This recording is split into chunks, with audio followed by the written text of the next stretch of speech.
Mesdames et messieurs, bonsoir et merci d'être au rendez-vous de cette session d'information sur Canal 3 Bénin. Voici les titres du journal. Deux personnalités sont reçues en audience par le ministre des Affaires étrangères ce mardi 14 mai 2024. Il s'agit notamment du nouvel ambassadeur de la Corée et la nouvelle coordonnatrice du système des Nations Unies au Bénin. À l'instar du diplomate coréen Aminatou Sarr, est allé remettre les copies figurées des lettres de créance et d'accréditation au ministre des Affaires étrangères du Bénin. Les détails dans un instant. Nous ferons également un point sur la tournée de sensibilisation et d'information du ministère des Affaires sociales et de la microfinance sur le mécanisme d'octroi du microcrédit à la FIA dans les communes du Bénin. Ce lundi, c'était le tour des relais communautaires, associations et groupements des femmes des marchés et élus locaux de la ville de Cotonou. Deux étapes ont marqué la journée. Et dans le secteur de l'eau et des mines, des investissements remarquables ont été consentis pour améliorer les infrastructures. À Abomey-Calavi, les ouvrages de production et de fourniture de l'eau potable ont été entièrement rénovés ces dernières années. Le débit d'eau a augmenté et la qualité a changé dans les robinets. Dans ce journal, nous ferons un tour dans le système de fonctionnement et de veille de ces moyens de dernière génération mis à disposition pour juguler les pénuries en eau dans cette périphérie urbaine. Voilà pour le titre, mesdames et messieurs. À nouveau, bonsoir. Le nouvel ambassadeur de la République de Corée était au cabinet du ministre des Affaires étrangères ce mardi 14 mai 2024. Il est allé remettre les copies figurées de ses lettres de créance et d'accréditation au patron de la diplomatie béninoise, Olusegun Adiadi Bakari. Les deux hommes ont discuté du renforcement de la coopération entre les deux États. Bien d'autres sujets ont également meublé cette audience dont voici la teneur. I really appreciate a nice welcome from Benin people Je viens de remettre mes copies figurées au ministre des Affaires étrangères. J'en profite pour remercier le ministre des Affaires étrangères et tout le peuple béninois pour l'accueil combien chaleureux qui m'a été réservé. Et c'est pour cela que je voudrais aussi dire que ma rencontre avec le ministre ce matin a tourné autour des entretiens visant à renforcer davantage la coopération qui unit le Bénin et la Corée. Il s'agit donc de continuer à construire ce qui est déjà en route et à mettre en route ce qui ne l'est pas encore. C'est pour cela que nous envisageons la visite dès début juin du chef de l'État du Bénin, M. Patrice Talon, et pour que ce qui est chaleureux continue d'être chaleureux entre le Bénin et la République de Corée. a good, bright future if we cooperate together. So there is a main issues we discussed together. On peut dire que c'est une journée, c'est une matinée chargée pour le ministre des Affaires étrangères, puisqu'à la suite du nouvel ambassadeur de la Corée, Olusegun Adiadi Bakari, a également reçu à son cabinet Aminatou Sarr, nouvelle coordonnatrice du système des Nations Unies au Bénin. Elle est allée aussi remettre les copies figurées de ses lettres de créance et d'accréditation. Suivant. Nous avons parlé de la nécessité de cette collaboration étroite entre la République du Bénin et le système des Nations Unies, où je lui ai réaffirmé la ferme volonté du système des Nations Unies de rester ce partenaire privilégié et fort du gouvernement du Bénin afin d'atteindre les objectifs de développement et surtout d'atteindre les objectifs que le Bénin s'est fixés pour ce développement-là. Nous avons parlé également de la nécessité de renforcer la présence du système des Nations Unies avec notamment une maison commune du système des Nations Unies qui permettrait de mettre en pratique cette idée d'une seule entité des Nations Unies dans le pays et qui aiderait à renforcer la collaboration entre le gouvernement du Bénin et le système des Nations Unies. Il a aussi parlé du leadership béninois, d'augmenter la présence du Bénin dans le système des Nations Unies et de la nécessité d'accompagner les jeunes à devenir les leaders de demain, les leaders non seulement dans le système des Nations Unies, mais aussi les leaders dans le gouvernement, dans la gestion du pays dans le futur. Nous nous sommes réjouis vraiment de la collaboration qui a toujours existé entre le gouvernement du Bénin et le système des Nations Unies, une collaboration que je souhaiterais renforcer, porter encore plus haut, tout ceci pour le bénéfice des populations béninoises. Diplomatie toujours, mais cette fois-ci une diplomatie en berne. Le Niger accuse le Bénin d'entraîner des terroristes dans des bases militaires françaises installées sur le territoire béninois. C'est la réponse des autorités nigériennes à la sortie du président Patrice Talon en fin de semaine dernière. Des affirmations du Premier ministre du Niger, Lamine Zeine, au cours d'une conférence de presse donnée à cet effet. Des informations accablantes avancées sans preuve par le responsable de la transition. Qu'en est-il précisément? William Cliquant nous fait le point. Lamine Zeine n'y est pas allé par 4 chemins. Le Premier ministre de la Transition au Niger persiste sur les accusations de la présence de bases militaires françaises au Bénin. Une sortie en réplique aux explications données par le chef d'État béninois à la suite de l'interdiction des eaux du Bénin aux navires pour l'exportation du pétrole nigérien. Que sur le territoire de la République du Bénin, il y a des bases, y compris certaines d'entre elles où on entraîne des terroristes qui doivent venir déstabiliser notre pays. Voilà pour des raisons de sécurité simples, les raisons pour lesquelles nous avons décidé de garder cette frontière fermée, malgré les liens historiques et millénaires que nous avons avec le peuple béninois. Ces affirmations n'ont tout de même pas été étayées d'éléments tangibles dans la déclaration d'une vingtaine de minutes. Ce n'est pas la première fois que les autorités nigériennes allèguent à propos de la présence militaire française en terre béninoise contre les intérêts du Niger. À ce sujet, l'ambassadeur de France au Bénin a démenti formellement ces accusations en expliquant le rôle réel des instructeurs français au Bénin. Dans le domaine de la formation, en 2021-2022, pendant 1 an à peu près, il y a eu à Tangueta puis à Kandji une quarantaine de militaires français qui sont venus pour former et entraîner les nouvelles recrues béninoises. Mais ils étaient dans des enceintes béninoises, dans des casernes béninoises, ce n'était pas du tout des bases françaises, ils étaient qu'une quarantaine et ils ont pris des cohortes qu'ils gardaient pendant 2 mois et ils les entraînaient au combat pour aller précisément combattre contre les djihadistes. Donc on a pu voir des militaires français qui étaient dans les terrains autour. Ces explications du diplomate français n'ont fait que réitérer les déclarations du chef d'état-major des armées françaises, Thierry Bucard, lors d'une visite de travail au Bénin en fin d'année dernière.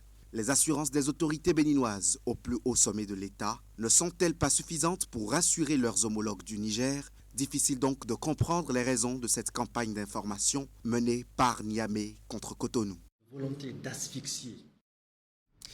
Parlons à présent du ministère des Affaires sociales et de la microfinance qui poursuit sa tournée de sensibilisation et d'information sur le mécanisme d'octroi de microcrédit à la FIA dans les communes du Bénin. Ce lundi 13 mai, c'était le tour des relais communautaires, associations et groupements des femmes des marchés et élus locaux de la ville de Cotonou. Les échanges ont eu lieu à la mairie de Cotonou pour la première étape et à Kogbato en ce qui concerne la deuxième étape. Voici le compte rendu. Lancé en octobre 2020, le microcrédit à la FIA a fait son petit bonhomme de chemin. Plus de 35 milliards de francs CFA ont été éjectés dans ce projet pour impacter plus de 650 000 Béninois. Cependant, le nombre de personnes n'ayant pas encore accès à ce crédit d'apprentissage reste non négligeable. C'est fort de ce constat que le ministère des Affaires sociales et de la microfinance a entrepris une tournée de sensibilisation et d'information sur le mécanisme d'octroi du microcrédit à la FIA dans les communes du Bénin, ce qui justifie la présence de cette délégation composée du directeur général du Fonds national de la microfinance, des directrices départementales des affaires sociales et de la microfinance du littoral et de l'OME, puis du conseil technique du ministre, ici au milieu des relais communautaires, leaders d'opinion, associations et groupements des femmes des marchés et élus locaux de la ville de Cotonou. Le microcrédit à la FIA est destiné aux personnes qui ont de potentialités pour mener des activités génératrices de revenus, mais qui n'ont pas de ressources financières pour démarrer ou pour accroître ce qu'ils font. Lorsque vous prenez le microcrédit à la FIA, que ce soit pour la première phase, qui va de 30 000 à 50 000, ou pour la seconde phase, qui va de 50 000 francs à 100 000, lorsque vous voulez rembourser sur 6 mois, c'est 4% le taux d'intérêt. Si c'est sur 10 mois, c'est 8%. C'est une journée bien chargée pour ces envoyés du ministère des Affaires sociales et de la microfinance. Après l'étape de la mairie de Cotonou, les voici ici à Akogbato pour porter l'information à cette assemblée. Qui peut bénéficier du microcrédit à l'AFIA? Quelles sont les pièces à fournir? Ses avantages? Comment et suivant quelle fréquence doit-on rembourser le crédit? Autant de questions qui ont été élucidées à l'occasion. Autant les femmes peuvent bénéficier de microcrédit à l'AFIA, mais autant les hommes de 18 à 60 ans, ils peuvent aussi en bénéficier. Et nous vous avons invité pour vous demander de regarder à partir de ce soir, de regarder tout autour de vous. Il y a énormément de femmes, il y a énormément d'hommes dans nos quartiers qui ont besoin juste de 30 000 pour démarrer la vente de Tali-Tali, mais qui ne connaissent pas le microcrédit à l'AFIA. Alors nous vous avons appelé ce soir pour vous expliquer toute la procédure de microcrédit à l'AFIA afin que vous soyez nos porte-parole. Désormais ambassadeurs, ils sont à leur tour missionnés pour porter la bonne nouvelle à leurs proches afin qu'ils bénéficient eux aussi du microcrédit à l'AFIA. Pour mieux les outiller, les échanges sont pour la plupart faits dans plusieurs langues locales. 73 20, c'est le numéro vert à appeler pour les curiosités et plaintes. Les capacités des acteurs de performance des ministères sectoriels sont renforcées sur la gestion budgétaire en mode programme. C'est à travers une session de formation organisée par le ministère de l'Économie et des Finances. 3 jours durant, les participants auront à s'approprier le contenu des outils de gestion en mode programme du budget. Les travaux se déroulent au Palais des Congrès de Cotonou. Clément Tchadé pour plus de précisions. Le Bénin se prépare pour se challenger une nouvelle fois sur la bonne gouvernance budgétaire. Et pour réussir ce pari, le ministère de l'Économie et des Finances organise cet atelier de formation au profit des acteurs de performance des ministères sectoriels sur la gestion en mode programme. Pour le compte de la toute première journée, ils se sont entretenus sur la préparation budgétaire en mode programme et ses outils de mise en œuvre. Cette session de formation organisée par le ministère de l'Économie et des Finances sur une durée de 3 jours vise à améliorer davantage vos connaissances sur les outils de la gestion auxquels vous êtes en contact quotidiennement. C'est le lieu de remercier les autorités du ministère et en particulier le ministre d'État pour son accompagnement et pour avoir accepté la tenue de la présente session de formation au profit des acteurs que nous constituons. Cette session de formation fait suite à la nomination des acteurs de la performance ainsi que des spécialistes au niveau des ministères sectoriels et au cours de la 3e année de mise en œuvre du plan quinquennal de formation élaboré sur financement de la Banque mondiale. Pour les 2e et 3e journées, l'exécution budgétaire en mode programme et le dialogue de gestion sont les thématiques prévues pour renforcer la connaissance des bénéficiaires. Notre pays a basculé définitivement à la gestion en mode programme depuis le 1er janvier 2022. C'est dans ce contexte qu'a été initiée la présente session de renforcement des capacités afin de permettre à l'administration béninoise et au cadre que vous êtes l'appropriation totale de toutes les composantes de la réforme ainsi que des éléments de conduite du changement. Avec cette formation, le ministère des Finances se met au pas pour maintenir le rang du Bénin dans le classement des meilleurs pays de l'UEMOA où la transparence budgétaire est une réalité. Dans le secteur de l'eau et des mines, des investissements remarquables ont été consentis pour améliorer les infrastructures. À Abomey-Calavi, les ouvrages de production et de fourniture de l'eau potable ont été entièrement rénovés ces dernières années. Le débit de l'eau a augmenté et la qualité a changé dans les robinets. Un tour dans le système de fonctionnement et de veille de ces moyens de dernière génération mis à disposition pour juguler les pénuries en eau dans cette périphérie urbaine. C'est dans ce magazine de Ali Momone. Voici la nouvelle usine de traitement d'eau qui alimente Abomey-Calavi.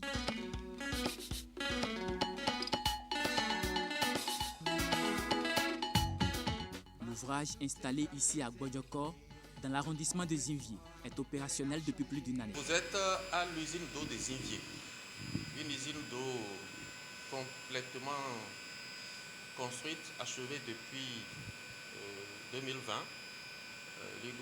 L'inauguration a été faite en octobre 2020 et des essais ont été préalablement faits, donc l'usine est fonctionnelle depuis ce moment-là. C'est la solution mise en place par le gouvernement pour répondre au manque d'eau potable constaté dans l'arrondissement d'Abomey-Calavi.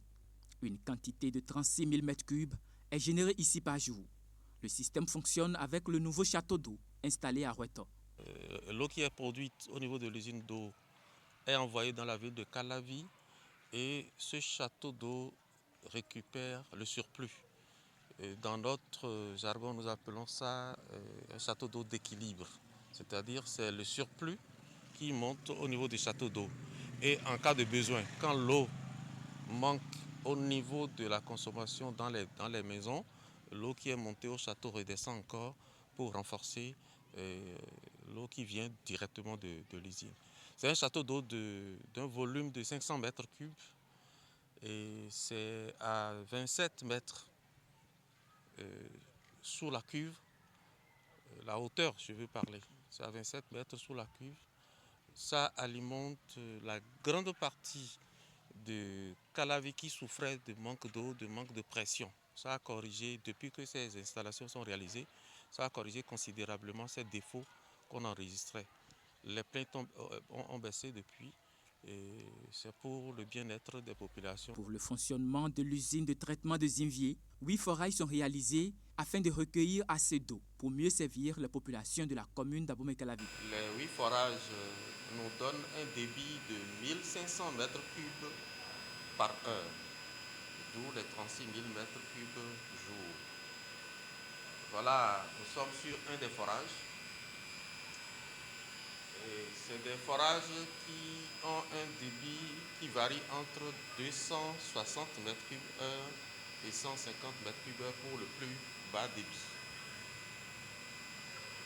Alors, l'eau qui vient des 8 forages est collectée, arrive par ce point-là.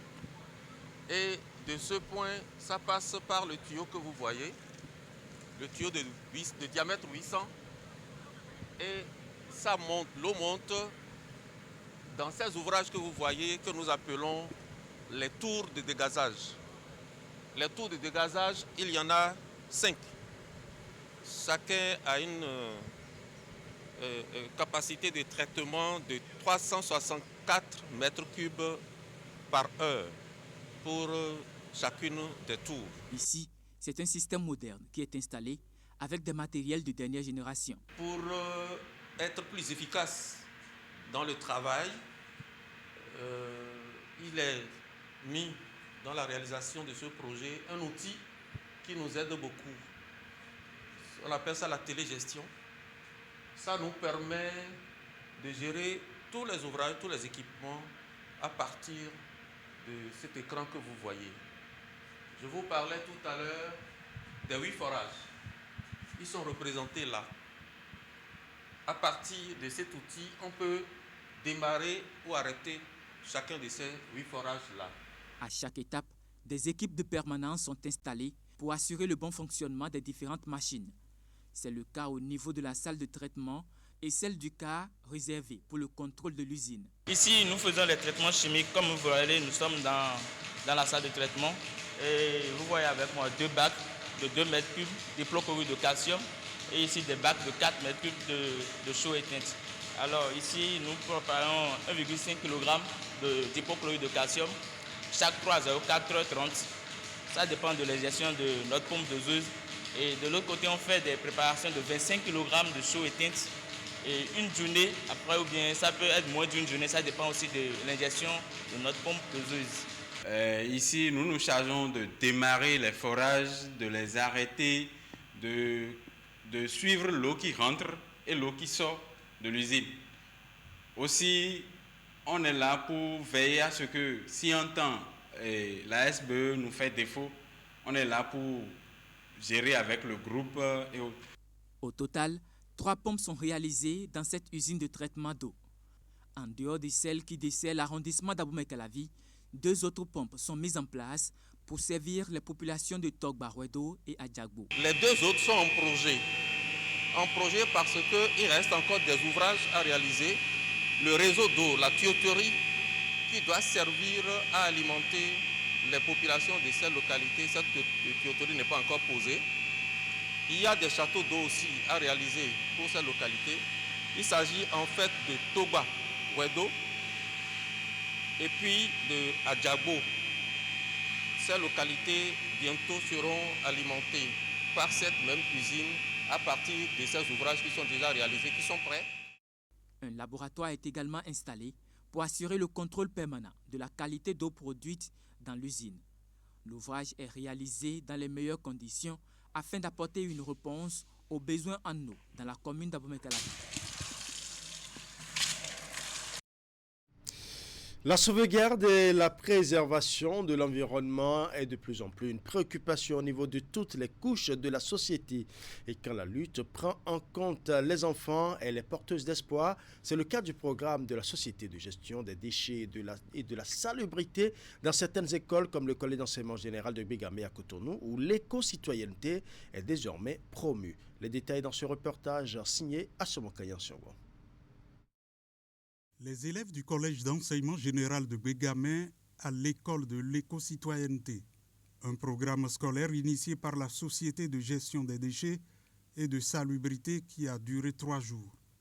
Il permet aux apprenants de savoir sauvegarder et préserver leur environnement. Le programme d'éducation à l'éco-citoyenneté en milieu scolaire initié par la SGDS a été pensé parce que nous voulions sensibiliser les élèves sur le développement durable, sur la gestion des déchets, sur le tri et la valorisation des déchets.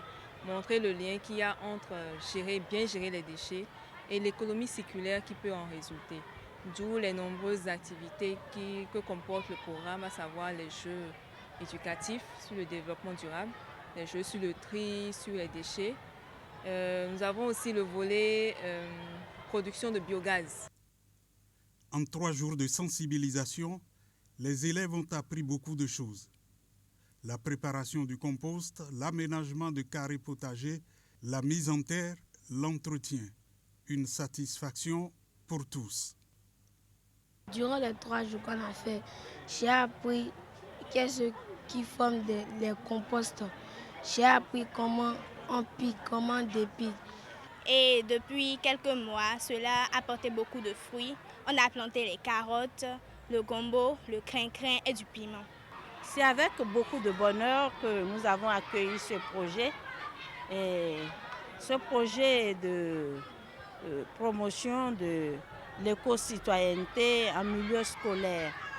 Et je crois que c'est une aubaine. En ces moments où les problèmes environnementaux se posent avec acuité, je crois que pour résoudre ces problèmes, il faut aller à la base. Et la base, c'est l'école. Grâce au programme, les élèves peuvent entretenir un jardin scolaire. Cette phase pilote du programme a retenu 50 établissements scolaires publics et privés de l'espace Grand Okoui. Parlons à présent du lancement officiel du premier hackathon sur l'intelligence artificielle ce lundi au Palais des Congrès de Cotonou. L'événement réunit près de 2000 participants, aussi bien en présentiel qu'en ligne, provenant de plus de 60 pays à travers le monde. Il vise à développer des applications d'intelligence artificielle capables de réaliser du doublage, du sous-titrage et transformer du texte ou de l'audio en images en utilisant les langues locales Fon, Dindi et Yoruba. Nous allons suivre. Le premier hackathon sur l'intelligence artificielle démarre ici au Palais des Congrès de Cotonou. Il est organisé par l'Agence des systèmes d'information et du numérique ASTIN et le ministère du numérique et de la digitalisation. Depuis quelques années, le Bénin a engagé une ambitieuse stratégie nationale d'intelligence artificielle dont l'un des volets est de contribuer réellement au rayonnement du pays à l'international. Et dans ce cadre-là, l'ASTIN s'est associée avec une entreprise qui s'appelle New Native, qui est vraiment spécialisée à l'échelle internationale dans l'organisation de hackathons. Ils ont une communauté mondiale de plus de 100 000 développeurs dans le monde entier. Donc nous nous sommes appuyés sur cette plateforme-là pour pouvoir organiser cet événement avec notamment un certain nombre de partenaires dans l'audiovisuel bien évidemment, mais également des opérateurs mobiles nationaux comme Celtis. Nous avons pratiquement 2000 développeurs qui se sont inscrits pour ce hackathon, dont 300 au Bénin. Donc en salle, aujourd'hui, nous avons une centaine de jeunes ambitieux, vraiment très motivés, qui sont là, qui sont arrivés très tôt ce matin pour compétir, avec l'ambition vraiment de mettre les langues au cœur de tout ce que nous faisons. Donc certes, nous parlons de l'intelligence artificielle, mais ce que nous attendons avant tout, c'est la technologie au service de nos réalités, au service de nos problématiques. Tous les continents sont représentés à cet hackathon et les 1990 participants proviennent de plus de 60 différents pays. Pendant 3 jours, les participants vont compétir, réfléchir et seront appuyés par des mentors au niveau local mais également à l'international. Ils vont développer des solutions permettant de valoriser les langues locales, de faire du doublage, du sous-titrage et de transformer du texte ou de l'audio en images utilisant les langues Fon, Dindi et Yoruba. Vous n'êtes pas seul dans cette aventure. Et si on le fait, ce n'est pas parce que on veut multiplier des nationalités, c'est parce qu'on veut mobiliser l'écosystème mondial autour des enjeux qui nous concernent. Et ça, c'est très important. Nous, chez Canal, on est d'autant plus intéressés par cet hackathon parce que nous, on est dans le business de l'image et du divertissement. Aujourd'hui, beaucoup de notre contenu est encore en français. Et demain, si on a la possibilité de pouvoir créer du contenu facilement dans nos langues, en Dandi, en Yoruba, en Fongon, et facilement et rapidement, on sait qu'on pourra toucher davantage de gens au Bénin. Ça va nous permettre d'enrichir notre diversité culturelle et ça va surtout favoriser l'accessibilité aux différentes créations. Le jury de cet hackathon IA sera composé d'experts internationaux et béninois. 3 lauréats au plan local et 3 à l'international seront sélectionnés à la fin de la compétition. Le premier partira avec 2 millions de francs CFA, le deuxième 1 300 000 francs et le troisième 650 000 francs. En plus de ces prix, les lauréats bénéficieront entre autres de l'accompagnement de CMS City à travers une incubation et un mentorat. Voilà, ce sera tout pour ce journal. Merci pour votre aimable attention. Bonne soirée à chacun et à tous.